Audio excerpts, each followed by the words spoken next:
Hello and welcome to a brand new episode of MLS UK Show Stoppage Time. I'm Henry Hewitt and as always I'm joined by... Elliot Holman. Loads to catch up on, I feel.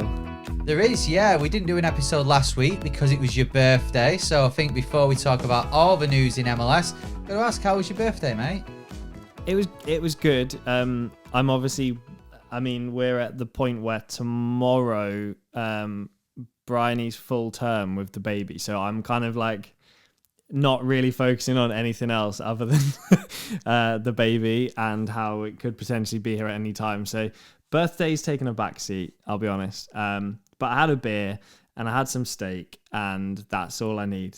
I'm a happy boy and I'm 32, which is really old because that's how old you are. Yeah, until next month when I turn 33. But I think you're right. I think after 30, whether you've got a kid or not, after 30, birthdays don't count, do they? Until you hit 40 and then 50 and then 60. But 32. Who celebrates 32nd birthday? I mean, 33, that's even worse. I feel like a child, other than I used to get loads of money in like cards and stuff, but I got a little bit of money and I'm carrying it round. This is the most relatable adult thing. I'm carrying it round with me because I'd hate for it to get spent on like boring adult stuff, like all the electric bills have gone up and the water bill's gone up and we're buying loads of baby stuff and I'm like, this is mine. I'm like cradling it like you do when you're 8 and you get money in the card. I'm like, it's mine. Yeah, exactly. Like, are you thinking of stuff like, because I guess all of your stuff is going to baby stuff right now, but I mean, surely you can treat yourself, I don't know, to a new Orlando shirt or the All-Star shirt. That'll be released pretty soon. I got the Orlando shirt for my birthday from actual Orlando, and wow. My dad bought that and delivered that, which was nice. But yeah, I just think I need to buy some more shirts because there's so many good ones this year, and obviously our friends at Soccer 90 have got some pretty good prices, so I think that's where I'm going to spend it. Exactly. And as an MLS UK show listener / host, I guess, but you do listen back to the episodes, you can get a discount of 20%. Just go to soccer90.com, type in MLS UK in the discount code at the checkout, and you get that discount on all MLS stuff. European jerseys, the new kits are coming out in Europe now, and also other apparel as well. So check out soccer90.com.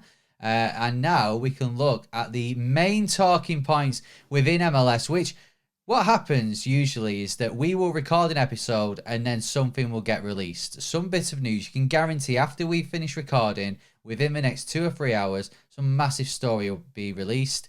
This time, an hour before we started recording, some big news got released, and it's about Bob Bradley. He's been fired from his role as Toronto head coach, so we can discuss it now. And Elliot, I mean, this is hardly the most surprising breaking news. Probably the most surprising bit is that it took so long for them to do it. Yeah, I think we've been waiting. We were waiting on Phil Neville, weren't we? And we were waiting on Bob Bradley. I understand why Bob might have been a slightly more difficult decision to make. He was, of course, appointed as sporting director or similar. Don't quote me. And I think the idea was that after let's be honest, pretty poor couple of seasons, he would come in and look at the whole of the soccer operations rather than just simply the on-field decisions and the coaching side of it. That's really not worked. I feel like it could have done. I don't think in hindsight it was a terrible appointment, but that's really not worked. Because what's happened is he's been the kid who's able to go to the candy store and get whatever he wants, i.e. the players that they've brought in, some huge Italian names, for example, and then he's almost hung himself out to dry because he's the one that then didn't get the results with them on the pitch. So no surprise that he's gone, but I understand why it was maybe a slightly more difficult decision than just your average firing of a coach, because he's been the one that's been steering the ship completely. Yeah, exactly. And I think as well that Bob Bradley's a legend in head coach terms within MLS and US soccer. And I think you've got to give him the benefit of the doubt, because if you think about it, Toronto, yeah, they've not done well at all. But they've not had the starting 11 really for that many games this season. I mean, when you look at Bernardeschi last year, what he scored, 8 goals in 13 games. He's only scored 3 in 19 this season. Insigne, has scored 6 in 11 last year, and he's only scored 3 in 13 this year. So that tells me that even though they've not had the first 11 for the majority of games, you look at those stats, he's clearly not getting the best out of those players, and those are the best 2 players they've got. So Toronto have underwhelmed this season.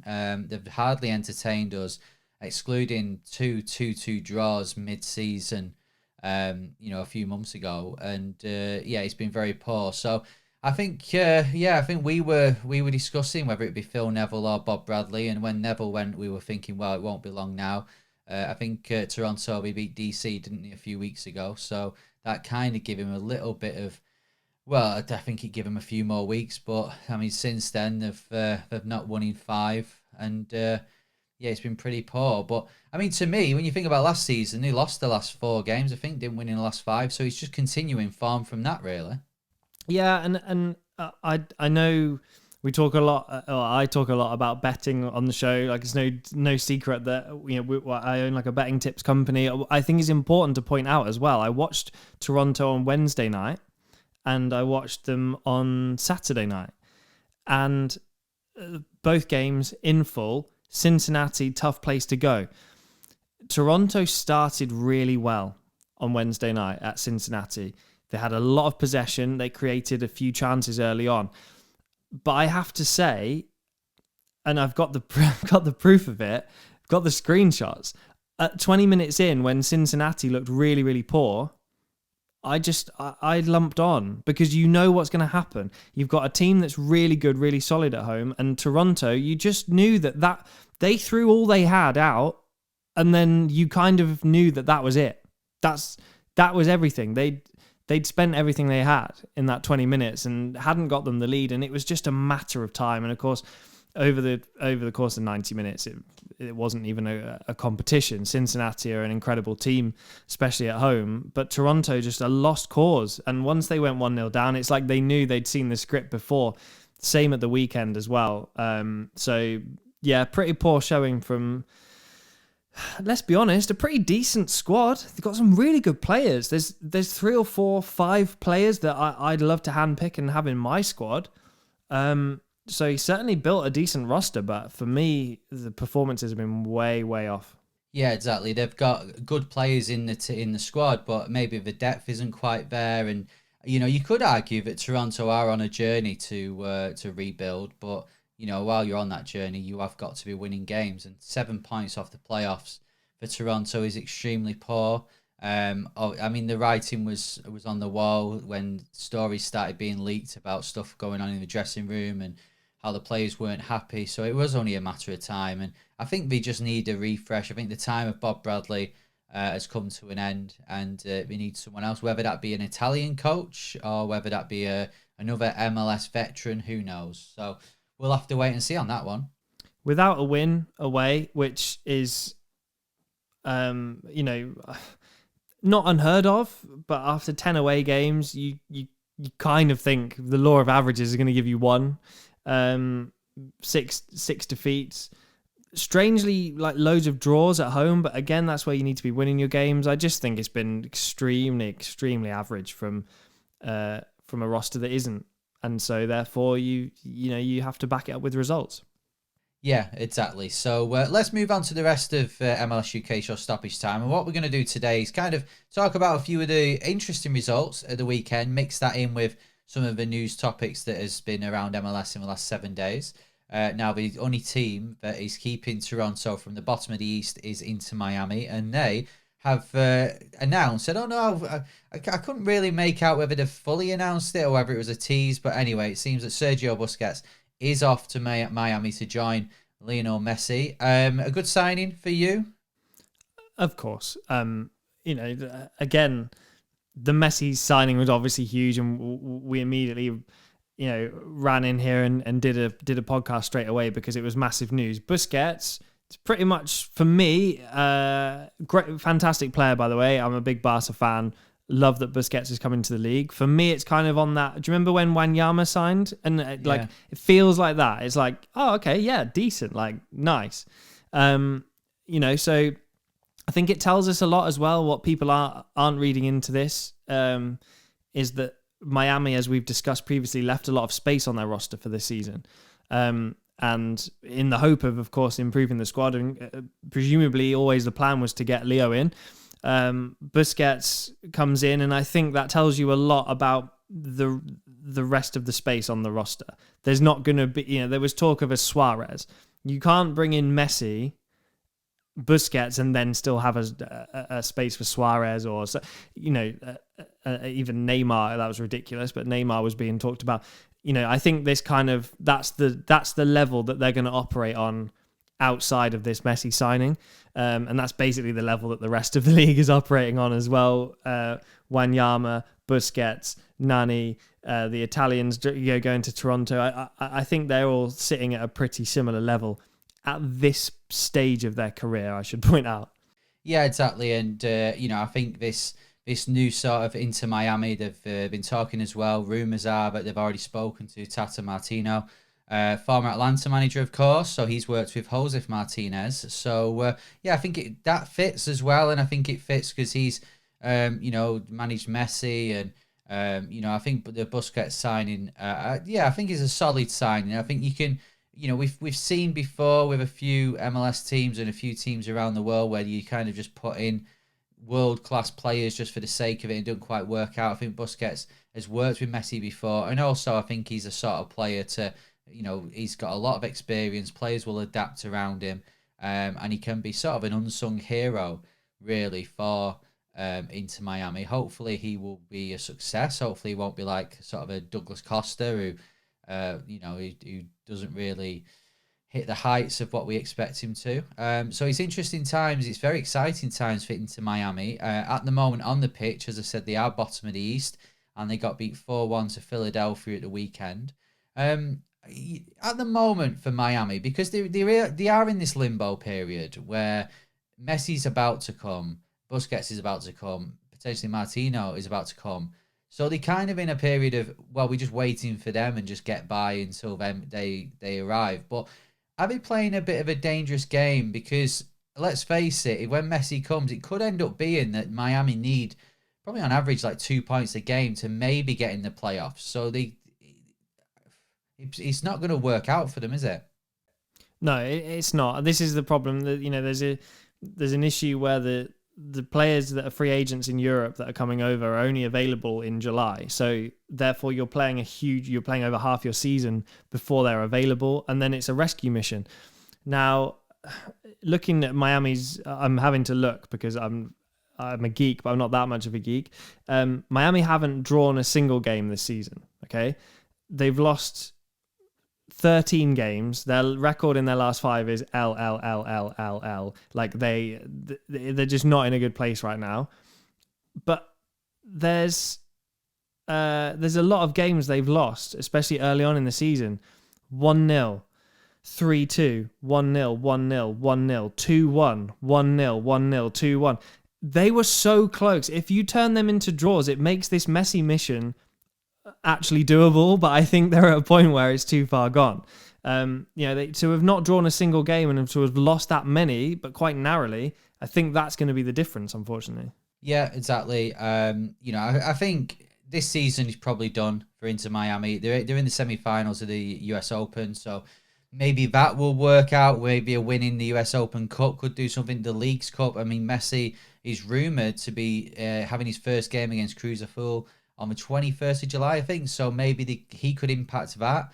So it could end up being a very successful season for Miami, even though they won't be in the playoffs, and then as a result won't be in the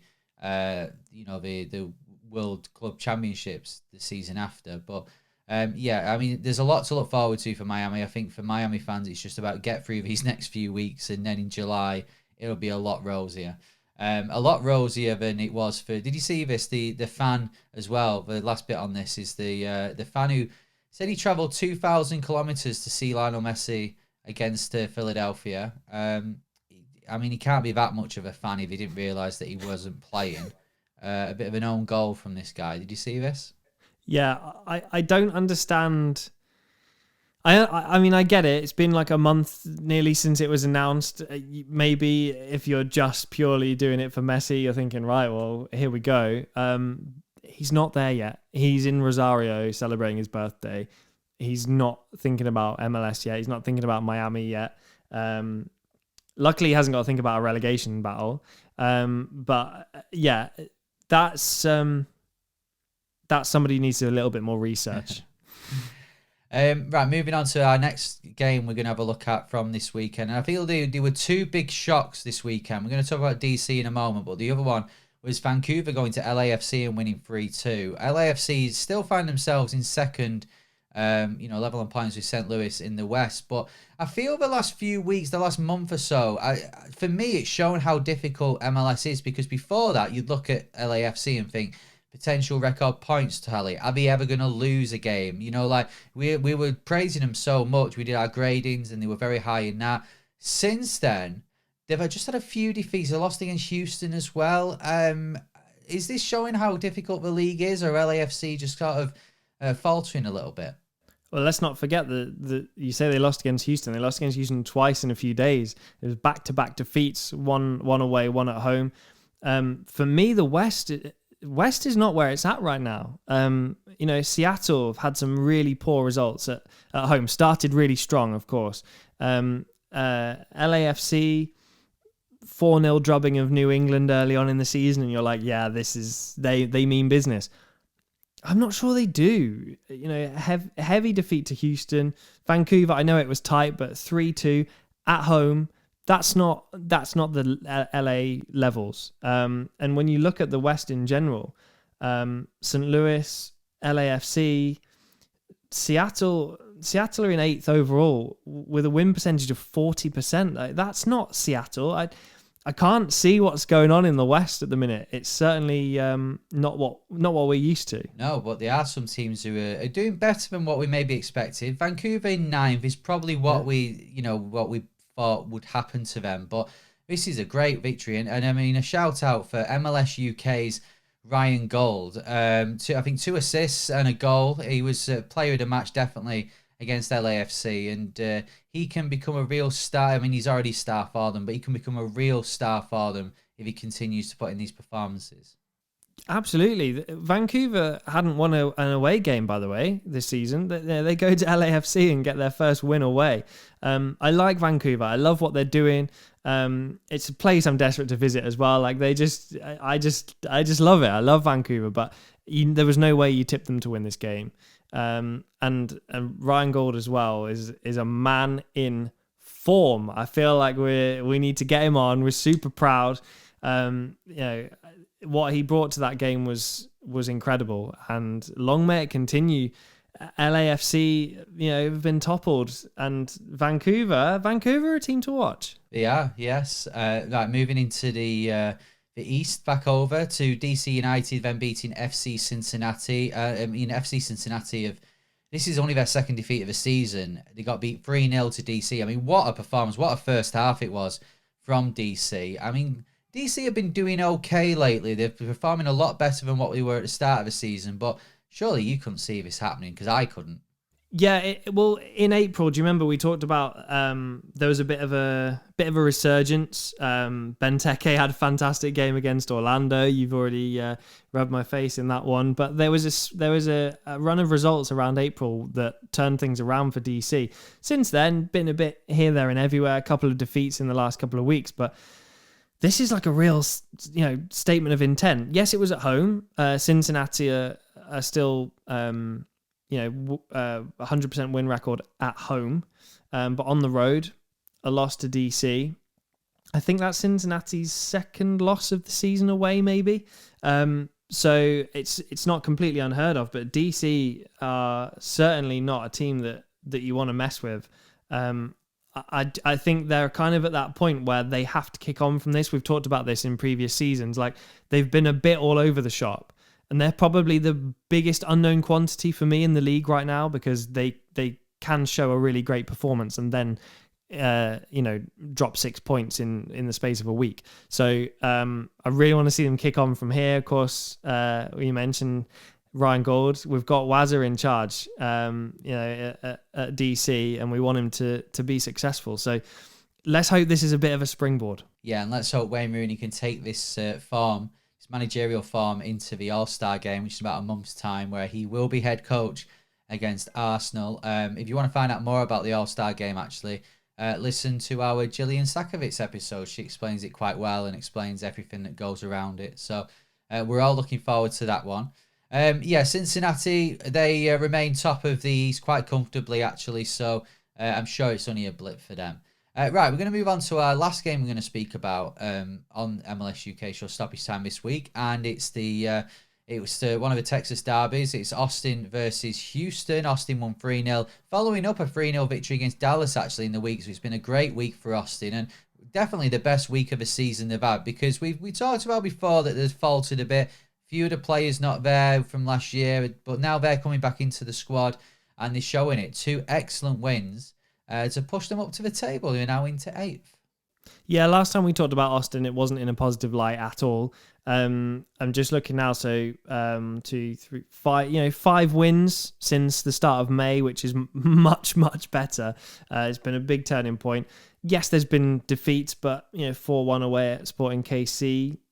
I know they lost the Texas Derby before that, but they're beaten FC Dallas, that's a big result in Texas. Beaten Houston Dynamo 3-0 in both games. It's a pretty impressive turnaround. So overall, that it kind of gets them to sort of back to zero. So now again, like DC, they have to kick on. They're going to see where their season goes.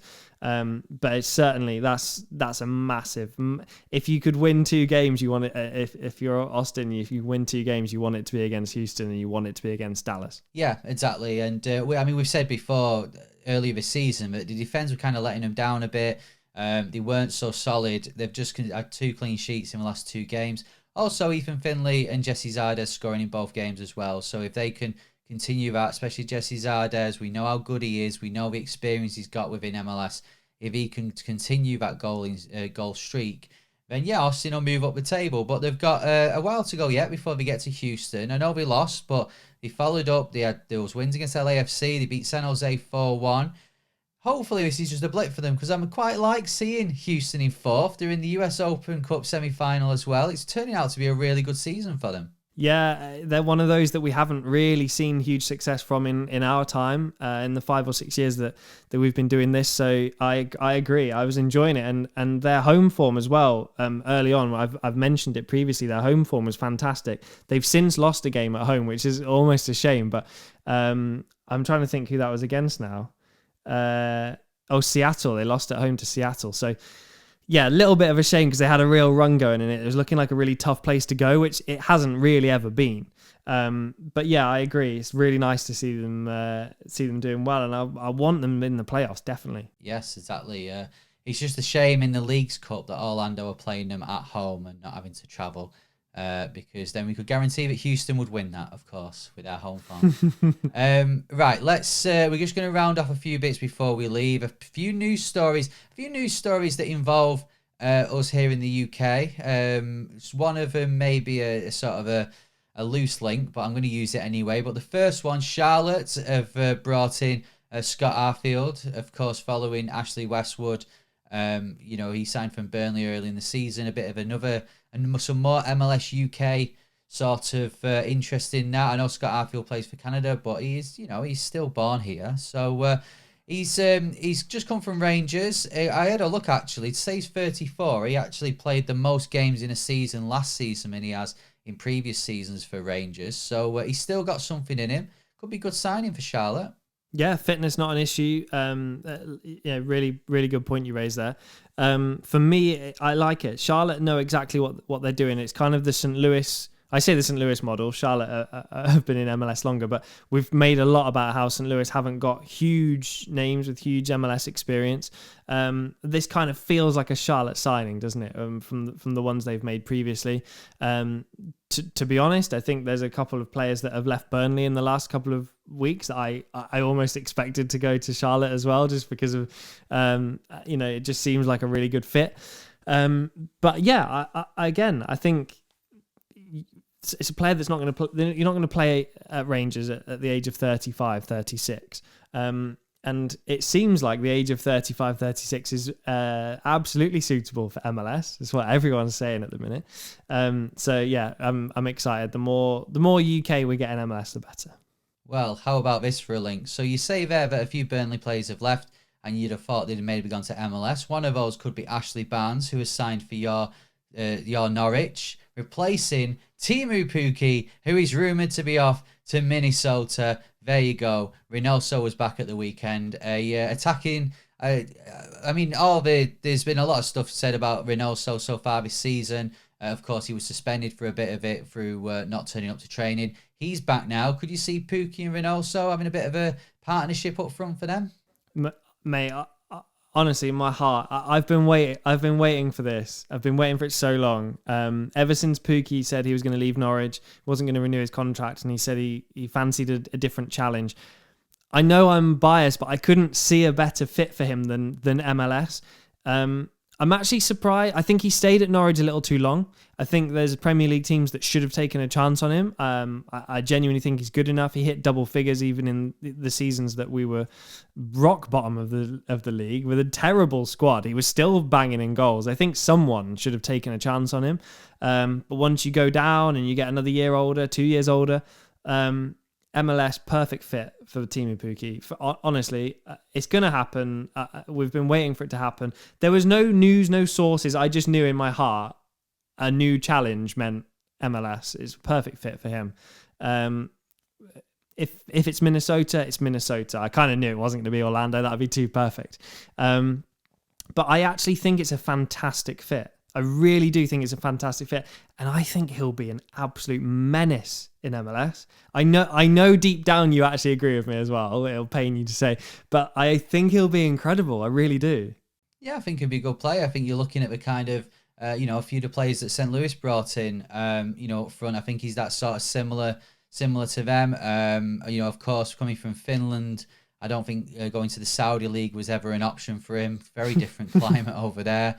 I don't think Orlando was an option for him. So Minnesota probably works. So I'm looking forward to seeing how he does in MLS. I think he'll suit, and I think you're right. I think he'll do very well, and I think he'll score goals. I think he'll go under the radar a little bit, especially with Lionel Messi joining the league. But solid signing for Minnesota, and if they can partner him with Reynoso, I think Minnesota. I mean, they're not doing that great this season. Of course, they're about 12th, aren't they, in the West? But I think if that partnership comes off, they could get into the playoffs, and who knows from there. So good signing. Right, the last story we're going to talk about, Jordi Petrovic for New England Revolution. He's been rumoured to be going to Manchester United, or Man United scouts are having a look at him. Of course, New England Revolution lost Matt Turner to Arsenal last year, and his conveyor belt of New England goalkeepers continues to go on. He's been consistent this year. Do you think he'd do well for Manchester United? Because some people are talking about him potentially replacing De Gea. Yeah, a lot of talk about De Gea, isn't there? So naturally, as soon as you hear about a goalkeeper potentially joining the club, it's fuel to the fire. Clearly a fantastic player. Look, there's actually some fantastic goalkeepers in MLS. There always has been. Not all American, of course, but American keepers always seem to have a little bit about them, and just on previous form as well. You kind of just expect that the American keepers are going to be incredible. Look, I think this move is certainly one that could happen. Is he going to be number one for Manchester United? Probably not. We're still waiting to see a lot of keepers who have moved to the Premier League do anything, get any opportunities whatsoever. But there's so much talent. Players that are just as good as him or better, that are still sticking around or waiting for that move. They're going to presumably come in the summer months. But it's certainly one to watch, and it's going to open floodgates again. Big team like Manchester City came in for Zach Steffen. Big team like Manchester United. Part of me wants to keep them in MLS, but part of me, as soon as they're shipped to the Premier League, it's like, yeah, okay, go on, lads. Yeah, well, you never know, and who knows from there? He may sign for Manchester United, get loaned out to Norwich, for example. So you could have him there. Although having seen that Vicente Reyes has signed from Atlanta United too to Norwich in the last few hours, you could have a whole host of sort of MLS linked goalkeepers at Norwich. That'd be quite nice. A 1 and 2 of that we can keep an interest on. It keep me interested in Norwich. Yeah, any interest in Norwich is always appreciated, especially since we're dropping like a stone. But yeah, no, it's really nice. I don't like seeing Atlanta United associated with Norwich too much. But in all seriousness, Norwich are a fantastic club at taking young players, taking youth and developing it. What MLS are doing is incredible, and I think MLS quite rightly now being scouted very well. We just talked about Manchester United coming in for a Montreal goalkeeper. What I like about Norwich and what I'm still proud about Norwich is that they'll go the extra mile. They'll delve into the academies, into the twos or the B teams or whatever they're called, and they'll really scout out some talent. So I'm excited about that one. Yeah, well, we'll have to see what happens over the course of the summer. Don't forget, throughout the summer, we will be with you with the MLS UK show. Elliot may have to take a few weeks off because of the impending birth of his first child, but we'll try and make up for it around it. And we'll work to, I mean, it's only fair, Elliot, we'll work to whatever you're getting up to. It might be a lot more Zoom episodes rather than in person, because, of course, we were going to do this in person, but I think your room at the moment, you won't be able to see it on the camera, but the room is not in a fit state for anyone to go there, let alone me.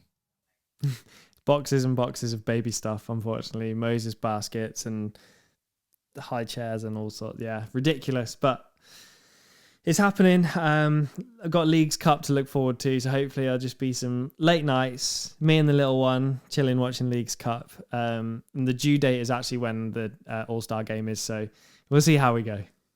Well, you could be watching that from the delivery ward, maybe. I don't know whether Bryony would allow that or not.